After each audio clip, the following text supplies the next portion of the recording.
A roof usually means safety, protection from the rain and everything else nature has to offer. But not here. This is the roof of Africa, and rather than seek safety and comfort, hard enduro riders take everything nature throws at them. Rather than staying under the roof, the riders ride on top of it.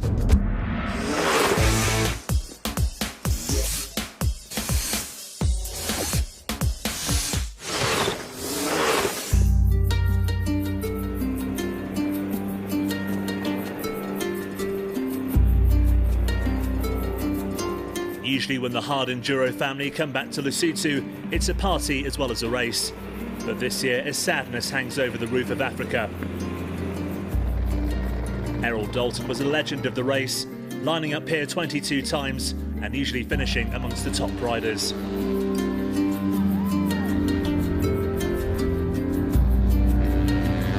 For 2 decades of dedication to the roof, he was given the honour of being the course director for 2012. But with Errol's plans almost complete, tragedy struck as he died in a supermoto accident in July. This year's race is dedicated to Errol. Errol was always a gentle giant and an exceptional person, and he'd always do anything to help other people. And always good fun, you know. There was always a laugh when Errol was around, and a fierce competitor. They honour the roof of Africa this year to Errol Dalton. He knows these mountains very well. He's raced here his whole life, pretty much, and I couldn't think of a better thing to do.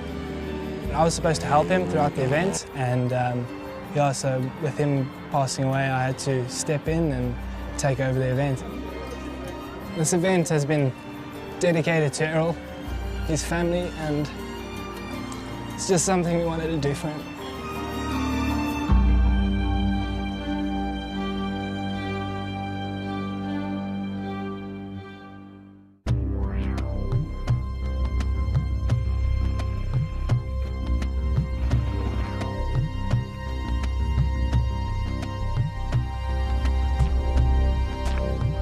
At the start of day 2, Mark Torlager is in the early lead. I just want to go out and just have fun. Wade's going to come, I think, a minute behind me, and then it's a bit of a gap for the other guys. So I'm just going to take it easy. I know Chris is behind and he'll be charging this morning. But he'll be wary of Chris Birch 3 minutes behind him, and defending champion Graham Jarvis a further 6 minutes back.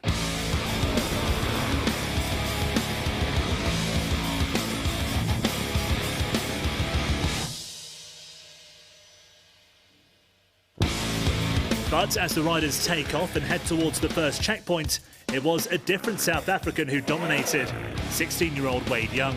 No one expected anything of someone competing in their first Roof of Africa.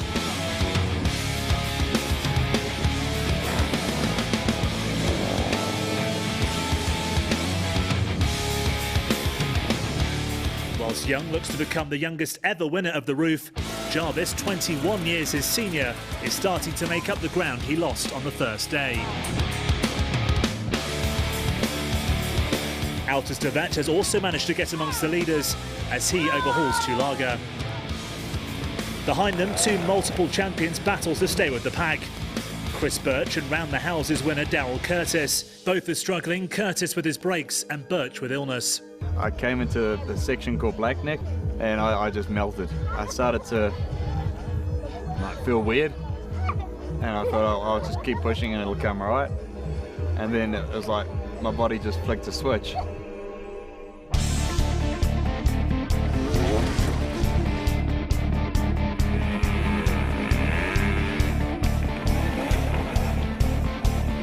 The last obstacle facing the riders on day 2 is one of the most spectacular of the course, free fall.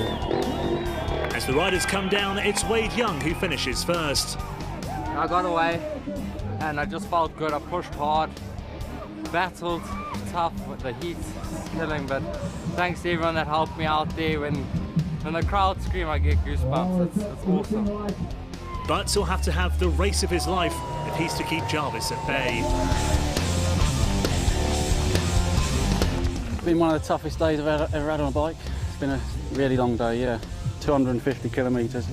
I've just been fighting it all day, and then towards the end I pulled up a bit of time. Altus de Vet came in 3rd, with Curtis and Birch finishing 4th and 5th. Join us for the final day of the 45th edition of the Roof of Africa as a fascinating battle looks set to continue.